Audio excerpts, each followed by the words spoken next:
let's get to the concept of evolution in a very, very clear terms. I've stated that evolution could not have taken place given many billions of years. The author of that comment is a professor, Avraham Michal Hasofer, who wrote his papers in the 1960s. He's now old, and you can't, I tried Googling his papers. You can't get his papers now, but his papers were available. And I'm sure somewhere in the archives you can find his papers and his conclusions on the statistics of evolution. And his conclusion, and he never was contradicted by any single serious scientist. No scientist has ever challenged his figures or his conclusions. The reason for that is because they're afraid to.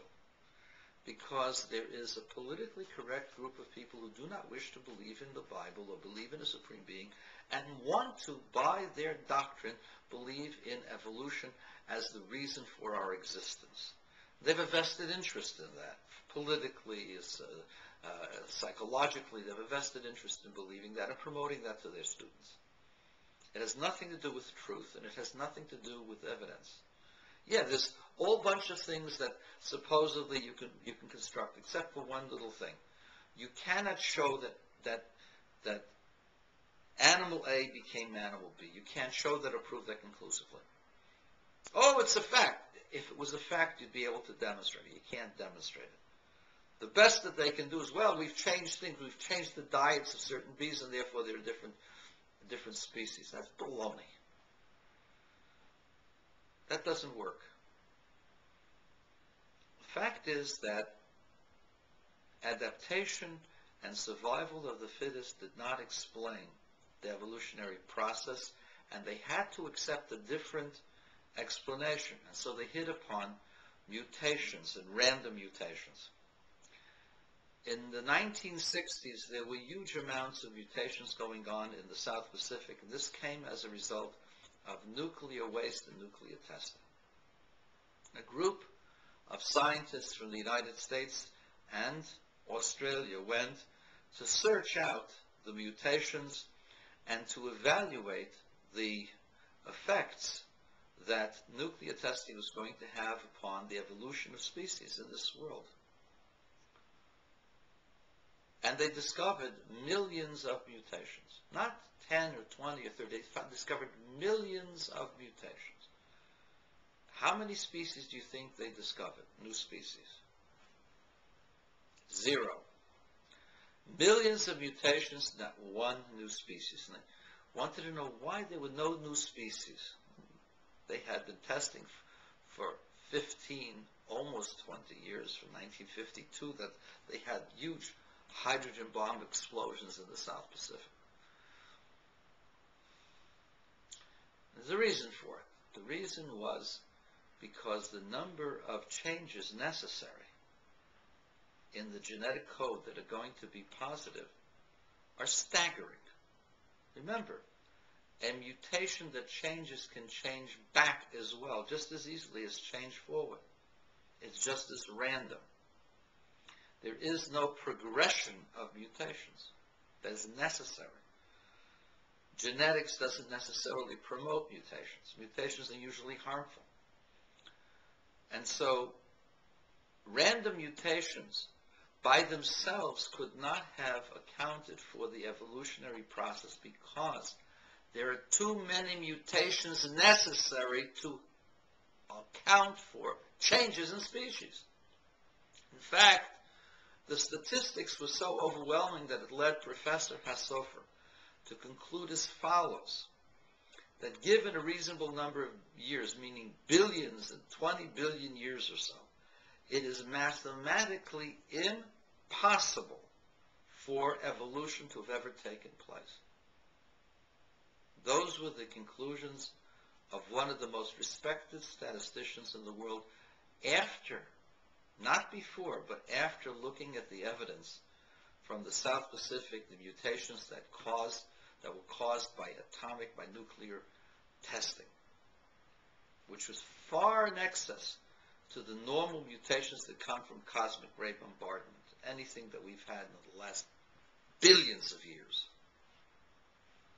Now,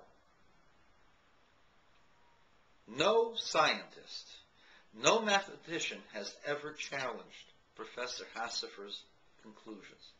In fact, Professor Hassifer gave over his conclusions into the University of New South Wales. He had the entire faculty there presenting it. This is part of a peer review. He presented his findings. When he presented his findings, explaining why, the professor of biochemistry or microbiology, I don't know which one, began to cry and ran away. Professor Hassifer was disturbed enough to later seek out this other professor and say, I'm sorry if I offended you. If there is, please tell me, I'll apologize. He says, you didn't offend me. But, you see, I was forced to go to Sunday school when I was younger by my parents. When I was 9, I decided I didn't want to go to Sunday school anymore. I would believe in evolution, so I didn't have to go to Sunday school because I didn't believe in religion. And now, you've just disproved evolution. I'm going to have to start worrying about going to Sunday school. This is the level of discussion of one of the foremost scientists in Australia, a professor of biology. The whole purpose of believing in evolution is they shouldn't have to go to Sunday school. And this lies at the core of these specious arguments. Randomness is random. It doesn't make a difference whether it's 1 billion years ago, 500,000 years, 800,000 years ago, 800 million years ago. It's random. If a bullet, if a gamma ray can cause a change in a gene 20 million years ago, it can cause a change in a gene 19 and 10 and 5 and so on and so forth. And there are places in the world where there are no human beings. There are places in the world where there are no human beings. And there should have been an ape that developed into a human being, or almost into a human being. And don't give me the Yeti and the abominable snowman. That's not a human being. We have no intermediaries. And they have to be intermediaries because the mutations are constant, because we're constantly being bombarded by cosmic rays. And if human beings are not good enough, there are other kinds of life forms that should be changing. There are billions and maybe tens and hundreds of billions of lizards. Lizards supposedly the forerunners of birds. Well, where are the lizards becoming birds? Where are the feathers? Where are the wings? Don't tell me that all the birds in the world killed all the lizards that are developing. That's absurd. There's got to be somewhere. Lizards know how to protect themselves. There's got to be somewhere where a lizard is learning how to fly. Doesn't happen. Why doesn't? Oh, it's highly specialized. All of a sudden it becomes specialized. There were billions of years before we started. Oh, that was because it was different types of animals and so on and so forth. These are convenient answers. These are answers of convenience. These are excuses trying to explain why something doesn't make sense should. The amount of time necessary for mutations to have worked their way into the systems is so staggering, it's in the trillions of years, not billions of years. It may be even higher than trillions, maybe hundreds and thousands of trillions of years would take. Far more than anything that the amount of time we have that's reasonable for evolution to work. It never worked, and it doesn't work. And don't give me arguments of evolution that somehow or the foreskin is a function of evolution. It's a function of a creator.